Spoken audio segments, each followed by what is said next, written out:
Hey, BookTube, Sean here, and today I want to do the Mid-Year Book Freakout Tag. Now, this tag's been floating around for a while, and I realize it's a bit past mid-year now, and I did only start the channel a few weeks ago. But I wanted to do this tag as a way of letting you know some of what I read in the first part of the year before I started the channel without doing a mid-year entire wrap-up and going through every single one of those books. So here it is, the Mid-Year Book Freakout Tag. Question number 1, best book you've read so far. I think the best book I've read so far this year is Traitor's Blade by Sebastian de Castell. I just thought it was really a fun book. I really like fencing style swordplay books with witty banter between the characters, and I just thought it was a really fun book, and I'm excited to get to book 2. Number 2, best sequel you've read so far. I've only read one sequel this year, and that was Golden Sun by Pierce Brown, the second book in the Red Rising trilogy, and I just thought it was spectacular. I loved Red Rising, and I think Golden Sun is just as good, if not maybe a little bit better. The brutality is definitely increased in Golden Sun, and I barreled through that one, and I'm excited to get to Morning Star, the third book. I still need to get to that one. I'm just hoping that we don't have a Hunger Games situation with this series where the first 2 books are phenomenal and the third book just tanks. So I'm really hoping that the third book stays at the level of the other 2, especially since he's got a fourth, well, not really a fourth book coming out. It's the first book in a new trilogy set in this world, coming out in January. Number 3, new release you haven't read yet but want to, and that is Phantom Pains by Michelle Baker. I read Borderline, the first book in the Arcadia Project, earlier this year, and I really enjoyed it, and Phantom Pains was going to be coming out soon, so I pre-ordered it, and I was super excited to get it, and I still haven't gotten to it yet. But it is on my fantasy bingo. My Reddit fantasy bingo has book published in 2017, so I need to get to it soon. 4, what anticipated release for the most anticipated release for the second half of the year? That for me is The Stone Sky by N.K. Jemisin, the third book in the Broken Earth trilogy. I'm reading the second book right now, and I'm really enjoying it, and I actually haven't finished a lot of series, so I'm excited if I can get Morning Star read and get through Obelisk Gate and Stone Sky. I will have at least finished 2 series this year, and that'll be great. Biggest disappointment. I have 2 books for this. The first one is A Head Full of Ghosts by Paul Tremblay. This is a horror novel about a girl who her parents think she's having some mental issues, and then her father gets super religious and decides to take her to the local priest, and he comes to the conclusion that she is possessed. So, being in the modern era, they decide to do a reality show to make some money while they deal with the daughter's possession. And so the reality show is going to lead to a on-camera exorcism, and the book is told in the present day by the girl's little sister. She's talking to a reporter about her time on that show and dealing with this. And there is also another aspect to this book that kind of breaks up the parts of the book of this blog that's covering the episodes of the TV series, and I don't know. it wasn't scary at all. I mean, it's hard. I don't scare in books easily anyway, but didn't feel creepy to me at all. It felt almost like a modern rehash of The Exorcism, The Exorcist. I mean, they borrowed a lot from that. I don't know. I was really excited for this book. It had gotten really good reviews. There was a quote from Stephen King about how it scared the hell out of him and he's hard to scare. So I was really excited to get into this book. And it just tanked as far as I'm concerned. It just fell really flat. I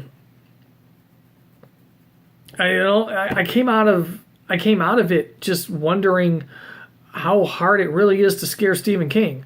I was bored by a lot of it. And the second book that was a big disappointment for me this year was The Girls by Emma Cline. Now this book was marketed as a Manson-esque cult story. A story about a Manson-esque cult and a girl who gets involved in a Manson-esque cult. And what it really was a coming-of-age story for this girl. The cult was, at least with the characters they dealt with, they didn't really build the cult up to any grand level. It seemed like a really small cult, just a few girls and a guy. The cult leader was not enigmatic at all, and at least especially not to the level that we know or that we think of as Charles Manson being, to get so many people to blindly follow him like that and commit the crimes they did for him and to stay devoted to him for years afterwards. I mean, I saw an interview with Squeaky Fromme shortly after her release from prison, maybe 6 years ago or so. And you can kind of tell that she's almost seems kind of still devoted to him even after all this time. I don't know how she got probation when nobody else can. I mean, I know she didn't go to prison for the Manson stuff. She went to prison for an attempt for a presidential assassination attempt. But regardless, she's still devoted to him. You can tell. And this cult leader in this book, there's nothing enigmatic about him. And the book also has this, she's kind of telling the story again, like A Head Full of Ghosts. The story is being told from the present day. So there's this aspect to the book where she's at a friend of hers' cabin, and then the friend's son and girlfriend come to stay at the cabin for a few days. And I don't understand why that part of the book needed to be there. It seemed to serve no purpose whatsoever. Had the book not been marketed the way it was, has a story about a cult, then I don't think I would be as disappointed in it as I was. If it had been marketed as this sort of coming of age story where a girl gets involved into something that's a little bit over her head, then I think I actually might have liked it a little bit better. But I went in expecting one thing and got another, and that's why it really disappointed me. 6, biggest surprise. My biggest surprise read of the year so far is The Color Purple by Alice Walker. This is pretty much a modern classic. I saw the movie years and years ago. I think when it came out in the 80s, I saw it. So I knew what the subject matter was going to be, and I knew it was going to be kind of heavy. And I wasn't expecting to enjoy the book as much as I did for some reason. I was reading it for the Book Riot Read Harder challenge. And that's a challenge. I know I have a video out there on my TBR for that. But I was doing that challenge to push my limits, to get out of my comfort zone, help more in reading and in what I read. And I've actually come up with a couple other ways to do that too. So if I finish the Read Harder challenge, great. If not, I'm not sweating it. But I initially read this book for that because I could cover like 5 categories with the same book. And it was just phenomenal. I mean, seriously, if you have not read The Color Purple, pick it up, read it. It's just a great book. Favorite new author, debut or new to you? And I actually have 2 on this one too. I wrote down on my sheet here China Mieville. I read this Census Taker earlier this year, and I liked the book, but I really liked his writing style. It was actually his writing style that made me want to read more of him. So I'm counting him as a new favorite author, even though I've only read the one book. Same with Sebastian de Castell. I enjoyed Trader's Blade so much that I think he's a new favorite author of mine already. 8, newest fictional crush.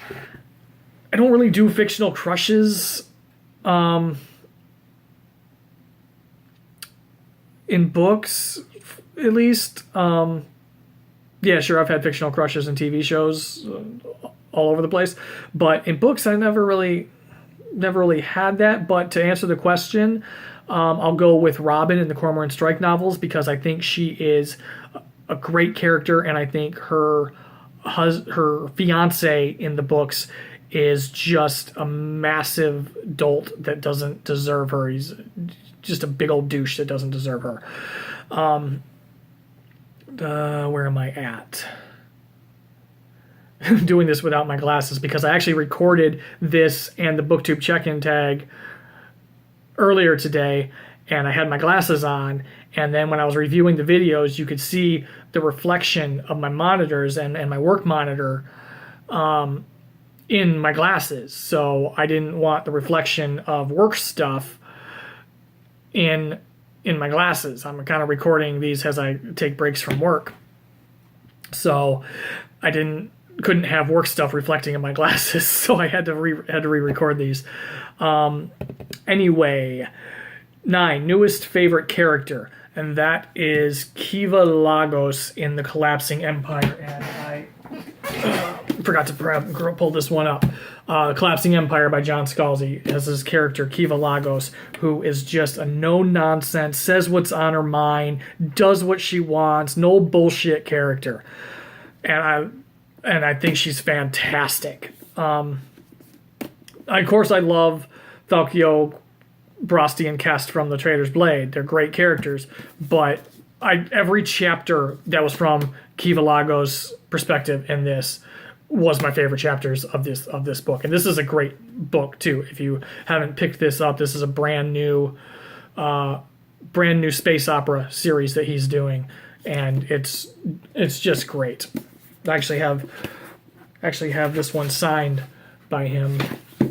But yeah, Kiva Lagos, my newest favorite character. 10, book that made you cry. Books don't really make me cry so much. At least I can't think of a book that's ever made me cry. I can think of plenty of television shows that have made me cry and some movies that have made me cry. I'm not afraid of crying, but a book hasn't really done it. But I've had books that have made me emotional, just not actual tears coming down my face. And so my answer for this is Binti by Nnedi Okorafor. It is the first of a trilogy of novellas that she is doing. And it's a space story, but it's really a cultural story. And the way it resolves was just very touching. Favorite book to film, number 11, book that made you happy. Miniatures by John Scalzi. He released a book of his very, very short fiction, and every piece in it is just absolutely hilarious. I laughed my ass off reading this book.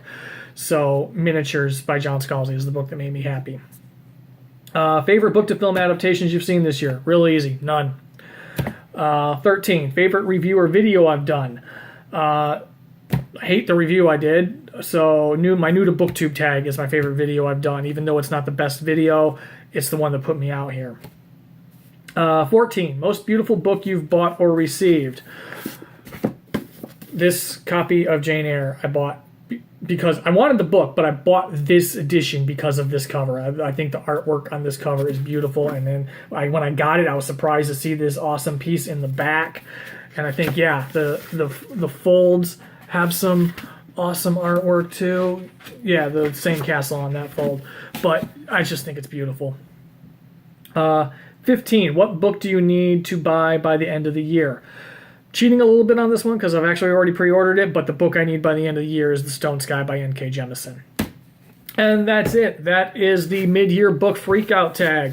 If you've read any of these books, let me know what you thought of them. If you have other answers to these questions, let me know what you've read the first part of this year. Let me know how you would answer these questions. If you want to do the video and haven't done the video already, awesome. If not, just leave it in the comments how you would answer some of these questions. I really would like to hear what you thought of as some of your reads in the first part of this year. If you like this video, hit the like button, hit subscribe. If you've already subscribed, thank you so much. I truly do appreciate it. And I will see you all in the next video.